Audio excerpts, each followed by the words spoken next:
Well, greetings everybody, and welcome once again to the MBTV News, formerly known as Metaworld News, and probably still known as Metaworld News if I get confused. It's both. It's both, basically. My name is Mal Burns, and I'm joined by my co-host here, who's James Atlloud.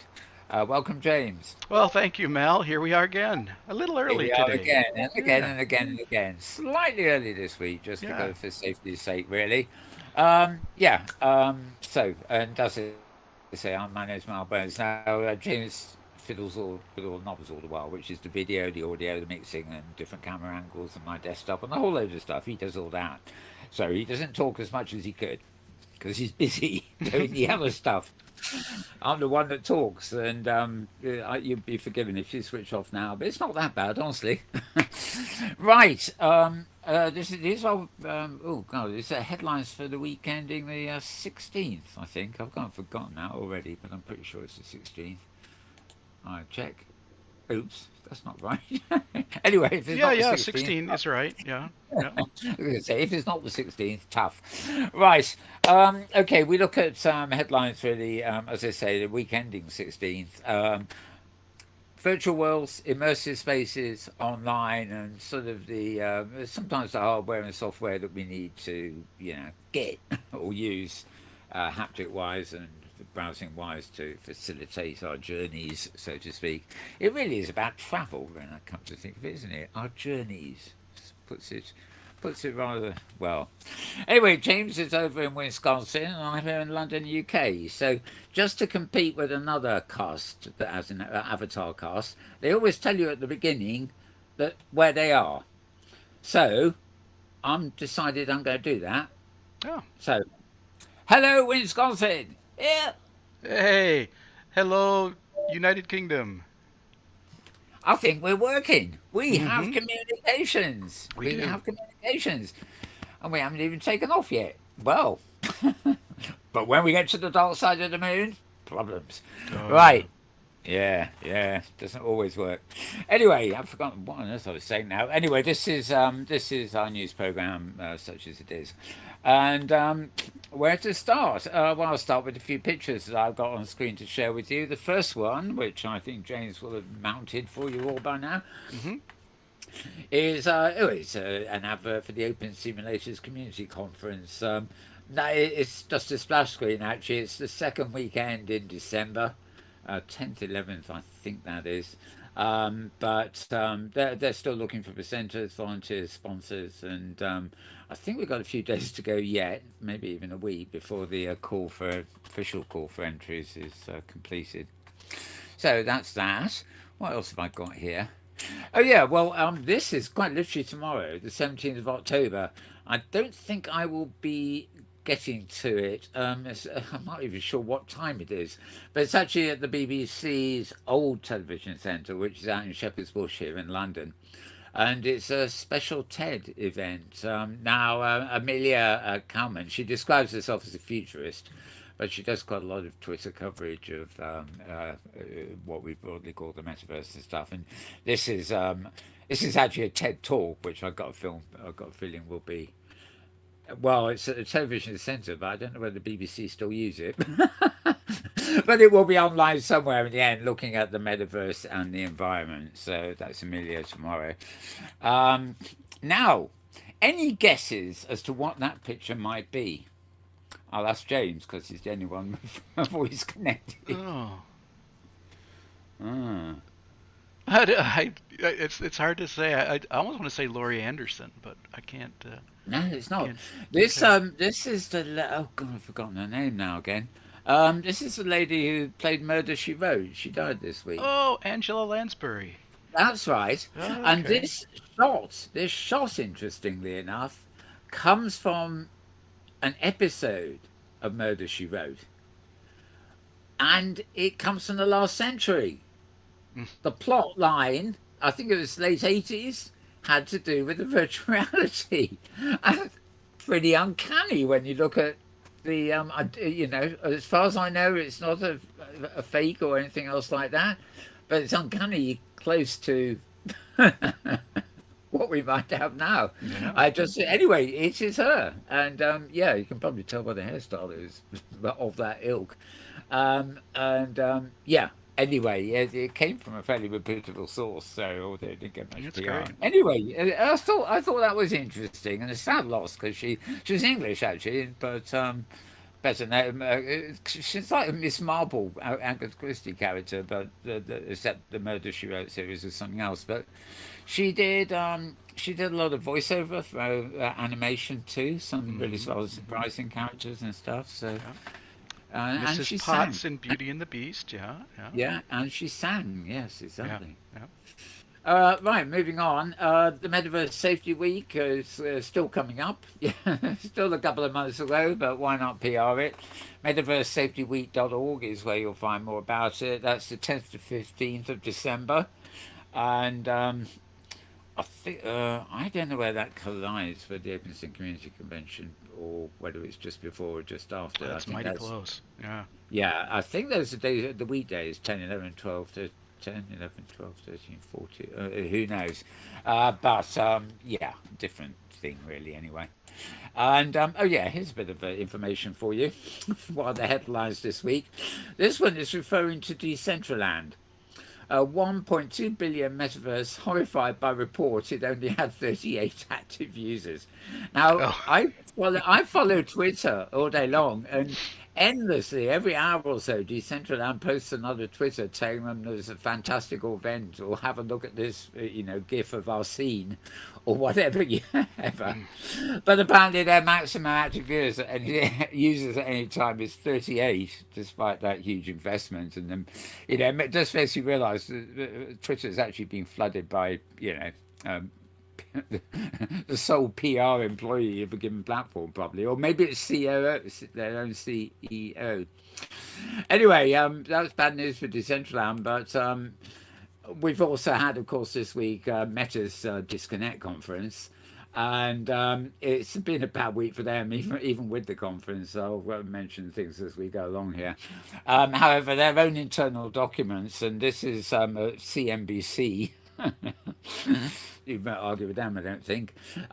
They show that the main metaverse, which is Horizons, I think, is losing users and falling short of its goals very rapidly. And of course, Facebook, the other subsidiary, which is possibly more well known than Horizons, is hemorrhaging funds very rapidly. I actually bought something from Facebook earlier today, which is something very useful, and I was Oh. looking for. Hmm. I should probably have bought it off Amazon because I think I've only twice bought off Facebook before, and apart from waiting a few months while it arrives in the States, because they don't tell you it's in the States, do they? When it does arrive, it's one of these sort of next to useless gimmick things, which they make the advert implies is super serious. But anyway, um, so some of us do end up once in a blue moon ending up in Facebook. And actually, I followed the link to the advert from outside of Facebook, and it took me to Facebook to read the advert. And then I got worried about using PayPal with anything to do with Facebook. But never mind, never mind. I've done it now. Okay, so those are some pictures, and we'll be looking at Meta's Disconnect and stuff a little bit later. Right, I also have some actual clips to show you. We're going to start with a couple of ones. While we're on the subject of Almighty Zuckerberger, this is the Late Show with Stephen Colbert, American comedy show during the week, and well, in the all-new Meta MMH, a virtual reality space my company has built to keep me happy and out of their reality. Clap if you love me. Hey, Mark. Hey, this is my executive assistant, Christine. What positive business news do you have to report? We all believe in the direction you're taking this company. Good. And we were talking about how maybe, just maybe, we could rein in some of the metaverse spending, seeing as our stocks have fallen 60%. That doesn't M me very H. You know what happens when M is un-H. Please don't.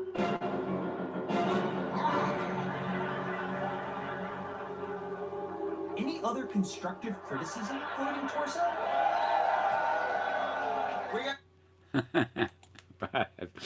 rather amusing that. The Yeah, I watched that one. That was good. The interesting thing at the end there was the bit where he jumps up in the air and lands on his feet is actually from a PR thing that Facebook themselves showed. Hmm. Um, the problem is that you know, all the mainstream media lackeys reported on the conference how great it was. Apparently, that was fake.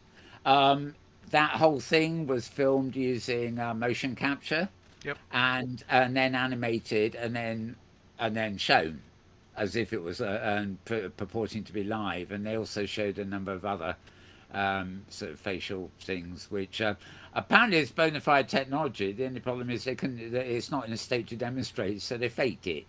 And of course, you know, it's not hard to fake things when you're broadcasting over the web rather than sort of where people can find you. It remembers I went to an Apple show many years ago, probably 30 years ago, when things were young, and it was at a big trade centre in London. And I say it wasn't Apple, it was, I think it was a LinkedIn trade show or something. But there was a company there showing off something which had to do with powerful graphics and everything else.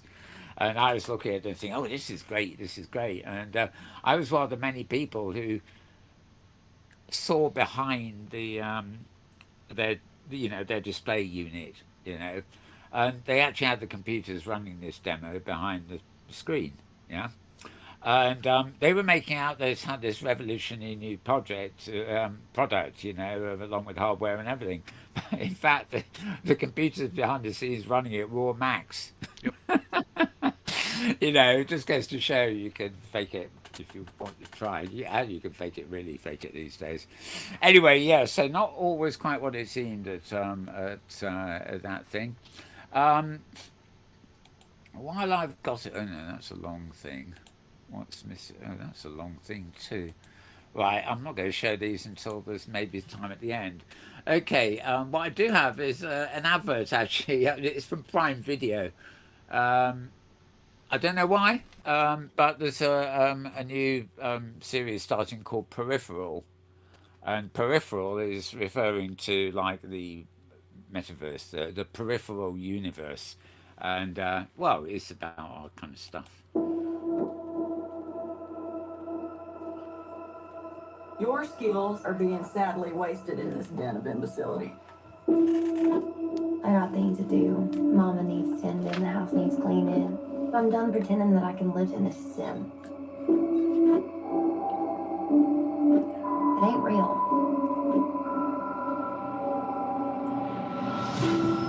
What is it? Cutting edge VR, Flint. Folks want me to beta test it for a shitload of money, too. Just lay back, close your eyes. Count back from 10.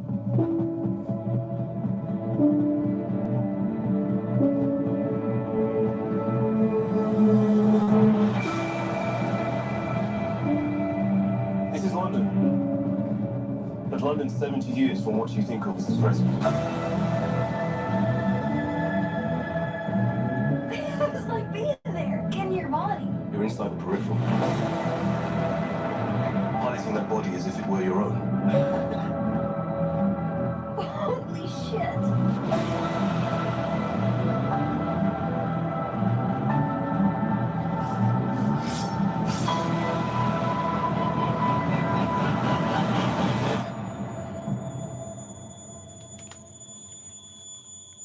I thought I was playing a sim. It turns out if you prick us, we bleed.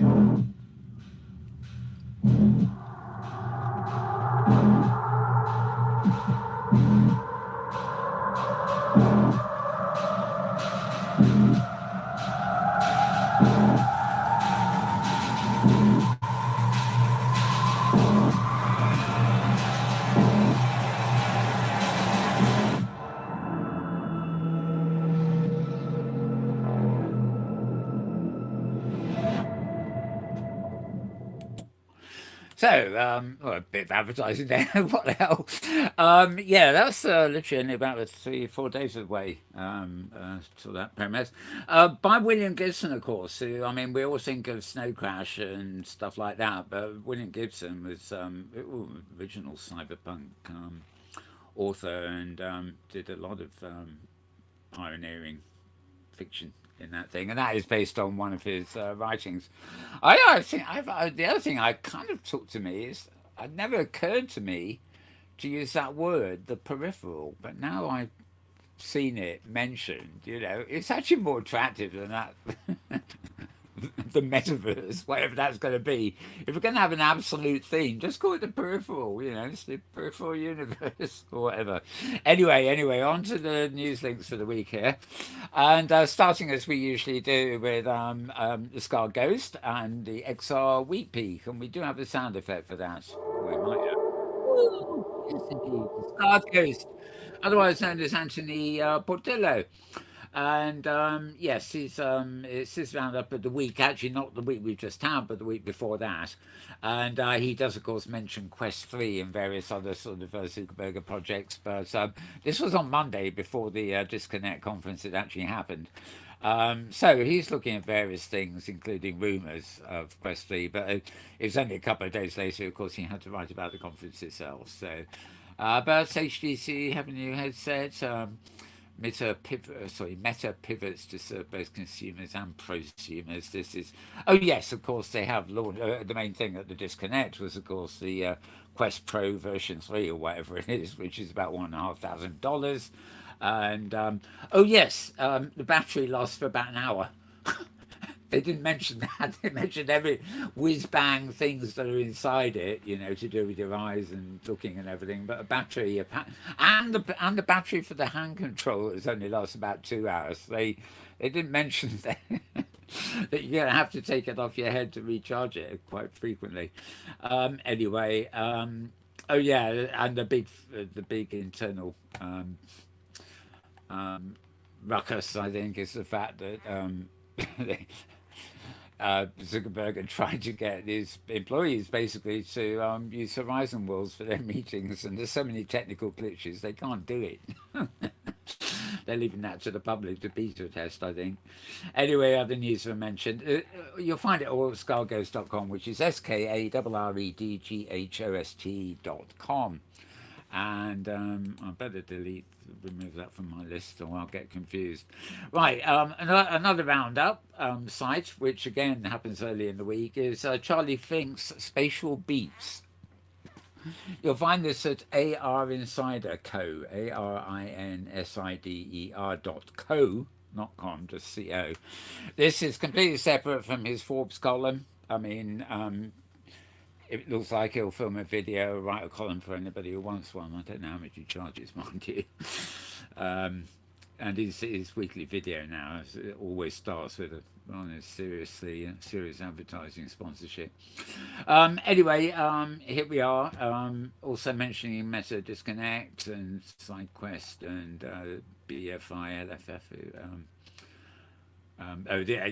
London Film Festival. So 20 newest immersive projects from 17 different countries appearing there.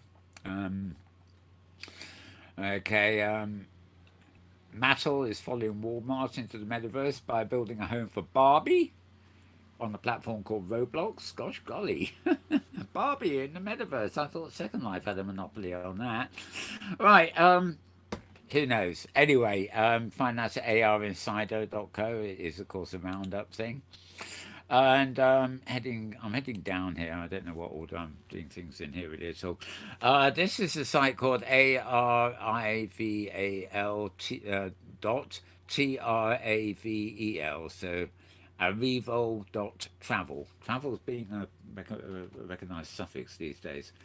Anyway, I'm talking about how immersive experiences captivating today's travellers.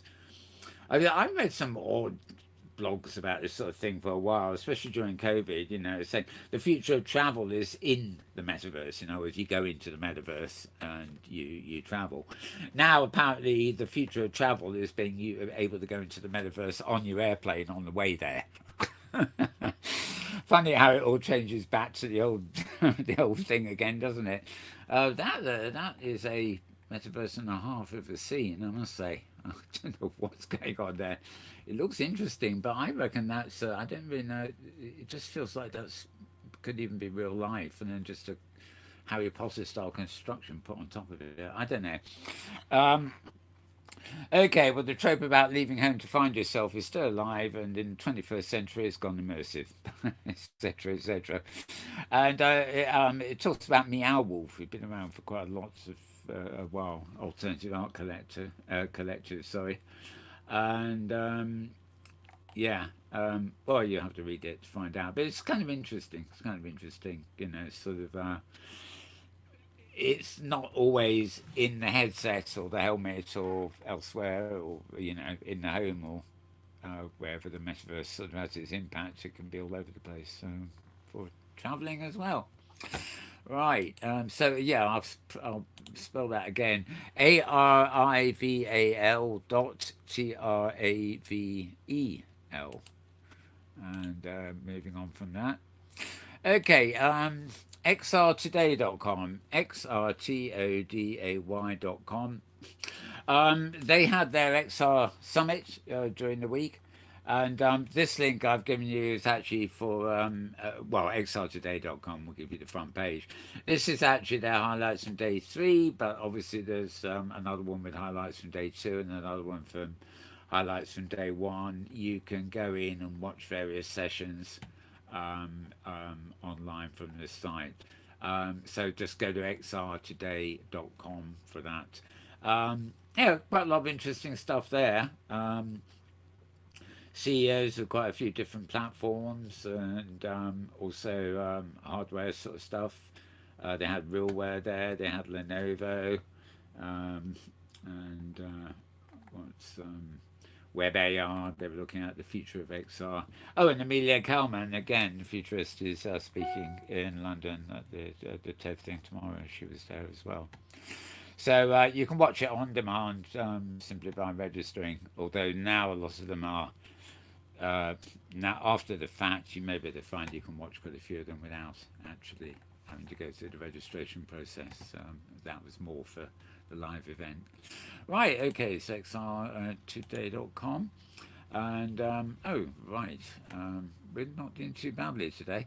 Right, now, having complained for a couple of weeks that Ken Byer has been nowhere to be found, he's come back this week and he has published nearly 25 different podcasts, all of which center around, or not necessarily at, the Venice immersive event. Look at VR chat worlds, all sorts of things.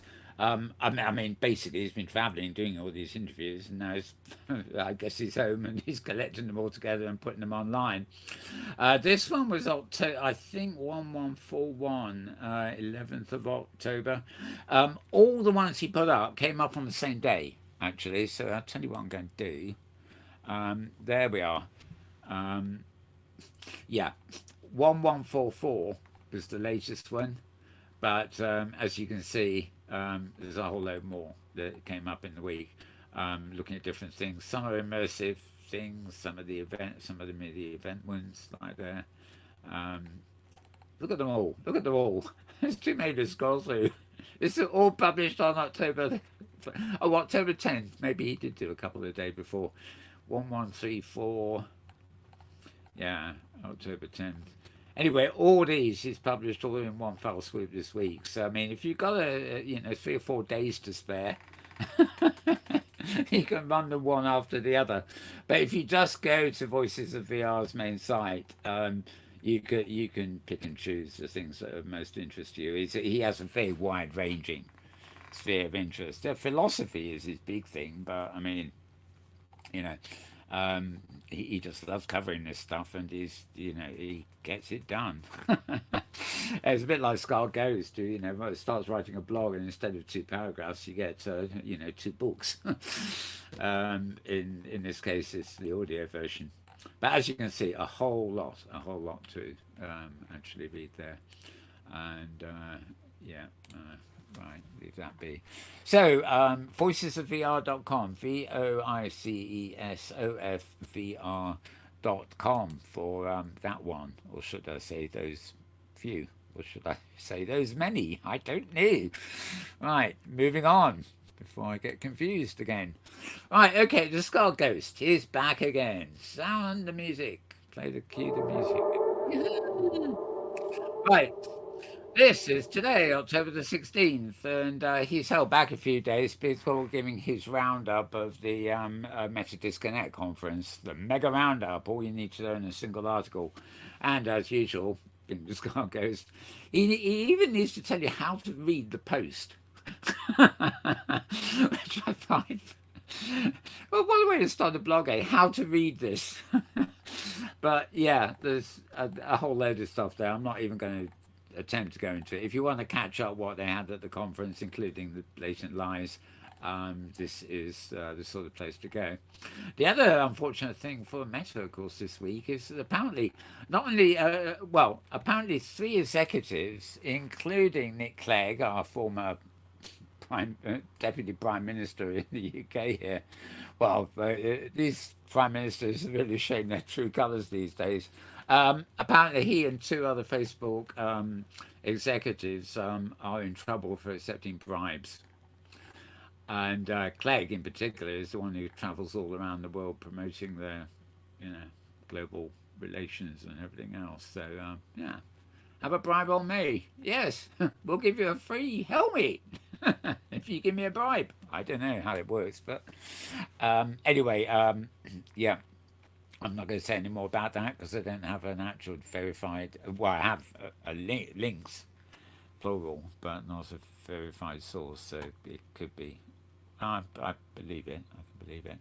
Okay, so that Scar goes with yet another roundup. TheVerge.com. They're asking the question, what does Mark Zuckerberg think open means? Well, apparently it's a different interpretation from the rest of the human race. He wants to own the future of computing, but he doesn't want to be alone. That is the intended takeaway. So open means that he won't be alone in it. Oh dear, I don't know. Anyway, he sometimes talks as though he really knows what he's talking about, and then he just does something that you realise he doesn't. Zuckerberg's definition of an open ecosystem might surprise some people who support the ideal. He's not describing a world where people can use a new platform on their own terms, but rather than those of major companies. Instead, he's promoting one built on corporate deals and case-by-case permissions, a system that might allow more big players than usual to blah, blah, blah. Okay, anyway, you'll find this article at TheVerge.com, so TheVerge.com. Now, you really might think I have it in for Zuckerberg. I mean, I've actually toned down all this recently, because obviously he has sort of contributed to the awareness of something, even though he doesn't seem to quite know what, his vision. But, you have the Disconnect conference and then you have post galore, about people taking bribes and fate things he showed off and everything else. But actually, one of the worst ones I found, most damning ones I think, is this next one from BusinessInsider.com, where they say Mark Zuckerberg is making a classic big Silicon Valley mistake, one they last saw Marissa Mayer of Yahoo made. And they're comparing the mess she got Yahoo into with the mess he's getting his Meta, as opposed to Facebook, into, and drawing parallels between the two. And, this is BusinessInsider.com. So you're talking about, this isn't rumor mill or anything. This is a website that deals with the inside news of business. Business Insider, all one word. I'm not going to give you every letter of that. I'm sure most of you are intelligent enough to work out how to spell that yourself. BusinessInsider.com. And there you go. Their analysis.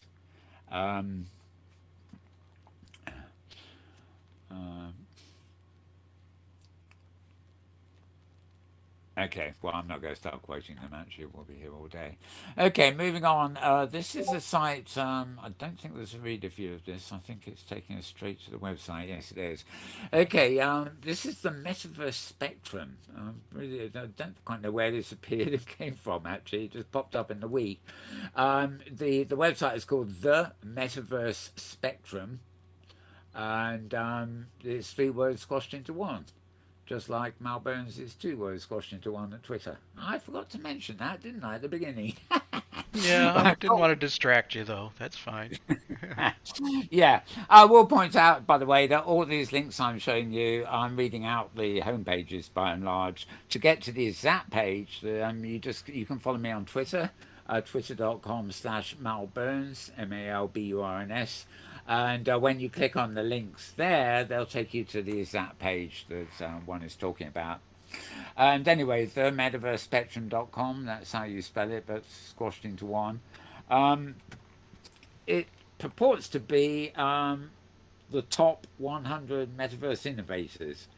But they don't really start on a good note because they're part of the Metaverse Spectrum Business Conference and Expo, which sounds like very much like a tech conference, but they don't even bother to tell you what the metaverse is. I mean, or what they think it is, more to the point. It's just another conference. And I'm looking at the people, these are the influencers. Well, by and large, none of these make me think of the well, Decentraland, fair enough, but as we found, they've only got 28 users. They're not really serious contenders. Epic Games, okay. But just looking at these, top 100 influencers, they do include Lyndon Lamb, I've got to admit, and Meatverse, that's probably a valid one. Oh, gosh, what's that one? Does it matter what a meta is? I don't know. And meta ads. Gosh, there's 2 bits of it. MetaMask. Anyway, they've, as you can see, it's a listing. You may get something out of this. Any one of those can be followed to a link and tell you more about it. But anyway, they've called themselves the Metaverse Spectrum, and yeah, unfortunately, that picture sort of chops itself off. They haven't taken much care with their style sheets there. But October 25th, there we are. And Business Conference and Expo. It does, well, you can click here. It might stand a chance of finding out where this is, other than online. Ultimate Metaverse Conference. Why? Where? NFTs. Oh, God, with those again. And okay, agenda. I shouldn't be doing this live, but yeah, again, no clue as to where it's being held. I don't really. You think just by going to home, you might actually be told where it is, but this one's bigger. Okay, October 25th again, first B2B Metaverse Conference, and don't you just love it? Okay, you can go anyway. You can go and register, even though they don't tell you where you're going to be going to. It could be America, it could be England, it could be Dubai, it could be Japan. I don't know. Go figure it out for yourselves, folks. I'm not going to linger on it, but suffice to know it's happening. Right. Oh Lord, him again. Right. Facebook should not own the metaverse or Meta or whatever it wants to call itself. This is an opinion piece. No surprise there, really. And they may promise an open metaverse, but they haven't shown we can trust it to even deliver one. So there you go. This is at reviewgeek.com. REVIEWGEEK.com. And yep, believe it or not, those are all the main links for this week. Yes, what's that everybody says? Okay, finally, I will move to, I keep a running thing of broadcasts, podcasts and things at Mastodon. Social. You can find this at mastodon.social/@ and then Metaworld. But if you're just following me on Twitter, don't worry, because all these get automatically sent to Twitter as well. This is just a site where you can actually view them quite easily. You can either click through to, like this first one is part 4 of how to build a metaverse, looking largely at the early days of Linden Lab. And you can play this in a few places, I believe, but they promote it on Spotify, so you can click here to listen on Spotify, or actually click through to Spotify itself. It's published by the Wall Street Journal, although it's just called the Journal, the podcast, but it's actually Wall Street Journal. And I think It was quite good. I really enjoyed it. yeah. Yeah. Have you listened to them all, or just Yeah, this one? yeah. They dropped the last one yesterday, and it Right. was Oh. it was really really good. Yeah. Oh, hang on. Well, okay. I thought it was a five-parter. Okay, so this is actually the final part, the one I Mhm. put here, because Mhm. this was yesterday's too. Mhm. Yeah, they've it's been getting a lot of acclaim. I didn't really listen to much more than well, it's finding the time. I have bookmarked them at Spotify anyway, along with my music, so I'll catch up later.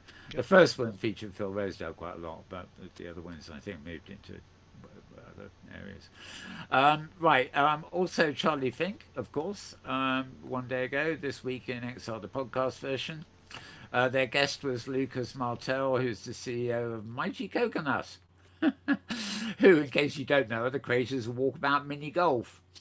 And sponsored this week by somebody called Zappa. So you do have to hear Charlie talking about Zappa in a very straight voice for about 4 minutes before you can get to the podcast. But that's advertising for you, or sponsorship. Right, mixed realities. About this between realities, I always get this wrong. More to do with gaming than anything else, but still very, very interesting to listen to. And they cover the metaverse in a sense, the fun side of things, really. You click through, you get it on YouTube. Just to show you, just click like that. Yeah, right. That's all I wanted to know. That was 90 minutes, so I knew it was quite a bit. The how to build a metaverse is about half an hour, I think, and Our This Week in XR podcast. Yeah, there's his sponsorship. It's actually about half an hour if you take off the intro. Okay. Now, something else that happened this week was the WebXR Summit series. I listened to, I suppose, the equivalent of a whole morning of this with Daniel and Julie. Basically, I stuck around there. Ivo Henning, my friend from OMI, was on one of the panels. And, darn that thing again. Sorry, I got a thing going off there. It's not the actual phone, but it's an alarm. Never mind. There we go. Right. And she was on one of them, and oh god, who else was it? Jin from same organisation. Omi was on another one of the panels, but they're all actually very, very interesting. So you can actually click through there now, and this click through it's about 9 hours because this will actually 9 Just hours. kidding. My mic is on. Yeah. Oh, I know that problem. You can scroll through it, of course, by way of thumbnails to actually find the interesting bits that you want to watch, so to speak. It gives you the times and everything there, and I think you can get the individual ones on the page itself rather than just scroll through the main one. Okay, early in the week, 3 days ago, James is always on the ball with this program as a rule. Were you this week? I'm just in the right place at the right time. It was this episode was all meta. It was all the Meta Connect and all discussion about that. And I was a little disappointed because my big thought that I had from the conference was Microsoft announcing they're going to put all their apps inside the headset. So Outlook, Teams, Office, and I thought that something new to me. I don't know if it's new to anyone else, but that could bring in a substantial number of people. And no one seems to be talking about that, so I don't know if it's vaporware from Microsoft. I don't know if it's empty promises, but that was my big question. But it was all about technical specs and all that good stuff. Yeah, I did read about that, but trouble is, I guess it got lost in a lot of the other stuff I read. I mean, in fact, I think one of the links I gave is the controversy, all the controversy. Yes. My take on that is a bit worrying. Is the fact that Facebook, Meta, are in not a good position at the moment, hemorrhaging money and everything else. To form partnerships with Microsoft, however, it's far from the open metaverse, isn't it? You now got two mega companies trying to prop each other up. The interesting thing is that they've Microsoft have brought the Avatar Oh, that component too. Right. into Teams. I can hardly wait. And laugh as you may, but but it certainly seems to work better in Teams than it does in Facebook's own Horizon. Well, it's 2D, right? You don't need a headset, right? Oh, that's the point. Yeah. So yeah, trying to get in there. I mean, I really wish. I remember talking to Microsoft at a Metanomics show about 18. Oh my goodness, right? Yeah. Yeah, a decade and a half ago. What's that come to? 15 years, I think. And I was asking them if they, this is the time there was an app called Rooms around. Were they ever thinking of making the Windows desktop three-dimensional, which would have given them an edge on Apple? But no, maybe one day in the next century, Right. but not interested. And also asking them about any moves to otherwise introduce 3D spatial computing into the thing. No, no, no, no. And of course, they never really do it. I mean, with the exception of that headset they've got, Mixed mixed reality thing. Yeah, It's not. Microsoft mixed reality. It's not quite a helmet. It's more of a headset. Yeah, and their only other thing is one of the other newer virtual worlds I won't go to, and that is the Altspace. Altspace VR. Yeah. Yep. That is actually very popular, but it's not surprisingly popular because it's the one metaverse type space that you will find to click on in Windows, here, there, and everywhere. It's like that's why the most popular voice communication tool was Skype for a long while, because Microsoft bought it and messed it up, but nevertheless they put it into Windows so that all the bog standard window users said, "Oh, you mean a voice call? Is it that button called Skype? Oh yeah, oh, oh, hello. Gosh, I can see you. Oh, this is spectacular. Good old Microsoft. What? Yeah, sorry. I'm prone to going off into weird vocal territory these days, aren't I? Yeah. Right, okay. Anyway, so VR download there, looking at MetaConnect and stuff like that. Yep. 5 days ago, there was this is another YouTube one. There's Avatars in the Verse. I seem to have it down here as. Today on Building the Open Metaverse. We managed to build an open marketplace of avatar assets that kind of exists across many different virtual worlds and games, and that builds a bigger market for avatars in general. So, would you rather pay? Okay, that's 34 minutes, right. They're talking about building the open metaverse, so this is nice territory for me. Timu Toki, who is actually a CEO and co-founder of Ready Player Me, who of course make the avatars from your photos, we're joined by Patrick Cozzi from Cesium, which is more of a PR company more than anything else, I think, and Mark Petit from Epic Games, and they're basically discussing avatars and identity in the metaverse. And it's a one-off, but quite interesting from that point of view. So worthy of a watch, that one. Well, they're all worthy of a watch, or I wouldn't post them, would I? Would I? I don't know. 6 days ago, another from the European conference from a while ago, last week in fact. This is Unity's John Cunningham talking about digital twins in the metaverse, while the reporters just grabbed them out there, and it's about half an hour. Oh no, this one's actually... Welcome to XR Today. My name's David. We are here reporting live from Immersive Global Summit in the beautiful Madeira. I'm here with John from Unity. How are you doing, John? I'm doing great. Thanks very much.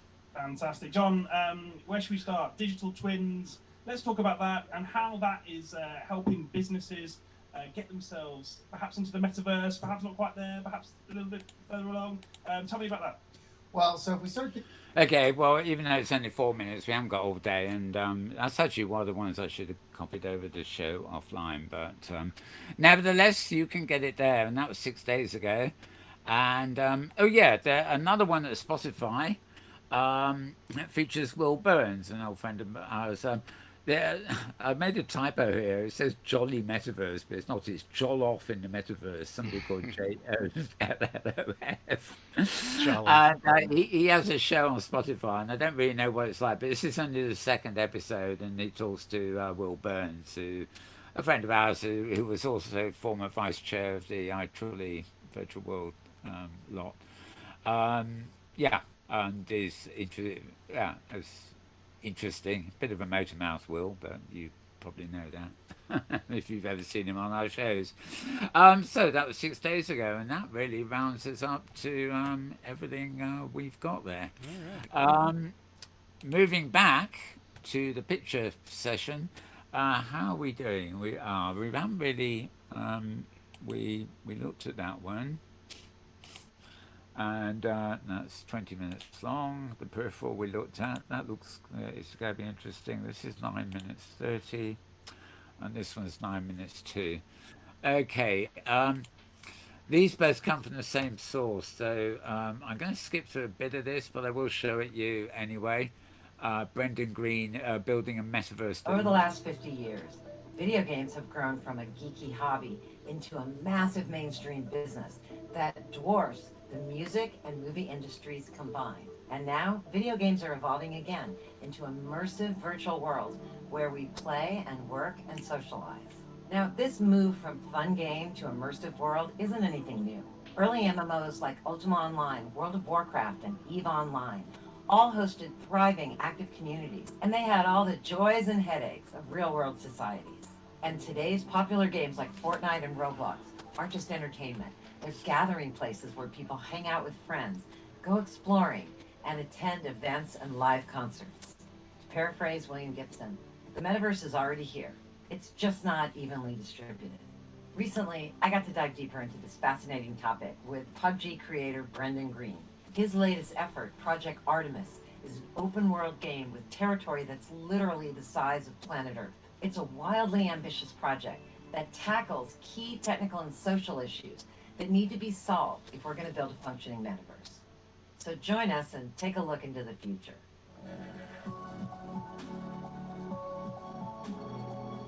The metaverse should be a bunch of interconnected game worlds or just digital places. And they're created either by companies or by people themselves. Look at Rust, Minecraft, Ark, Survival, Valheim, games like this where they just give you a space to be creative. To some extent, I think Minecraft is almost like a proto-metaverse because it's just a bunch of interconnected worlds. I think right now, like Roblox, as much as they're hoisted up as a kind of metaverse, it's still just lists of games.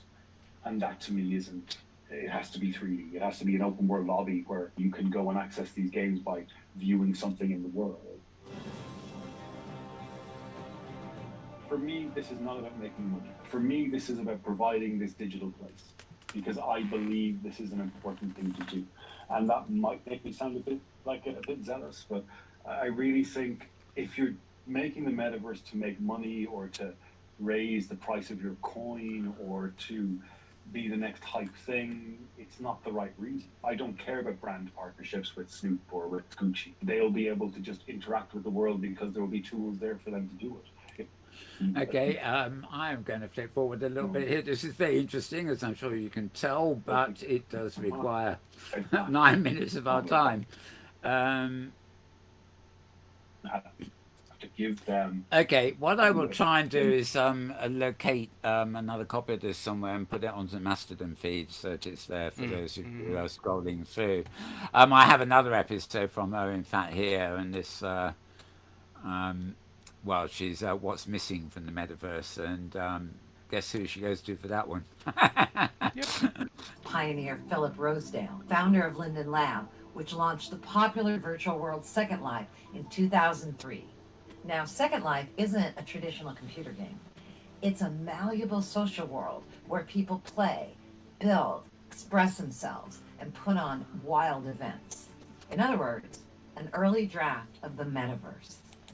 Etc., etc. And the same very much applies to OpenSim, which is where we broadcast this very show from, don't we? Okay, well that's it for this show. It would have been slightly longer, except that we had an audio glitch before we went on. We're actually going to be coming half an hour early, and by the time we fixed the glitches, we were on the normal time anyway. So in 15 minutes, we'll be back on this channel with our other open simulator arts and destination show called the InWorld Review. But until then, your screens will go blank, I suspect, because I've got to make them blank in order to set up the next show. Yeah, I hope you got some interesting information out of this one. And we will be returning same time, same place, or something like that anyway next week. So it's goodbye from and from me. And from me. I think that was a cue for me. It's goodbye from me. Was. All right. It was. You were ready to say me. And then I would say me. And then we would go and, yeah, we would sing wee. Except that's more of a meow than a wee. That was a meow. What happens when you tell a cat to talk about wee? Then it goes. See. Some things work. Yeah. Well, Larry the cat had a nice photo up today, posing against two great big removal vans. New ones. It's about meow, yeah. It said that the removal vans are now permanently anchored in Downing Street. How long will Jeremy be in 11, etc.? Right, okay, that's separate news we don't even want to talk about.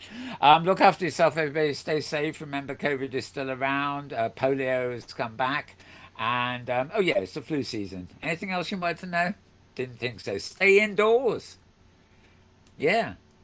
Don't breathe anywhere near another human being. Remember. If you want to do that, you've got an avatar. Of course you have. Use it. Okay, bye for now.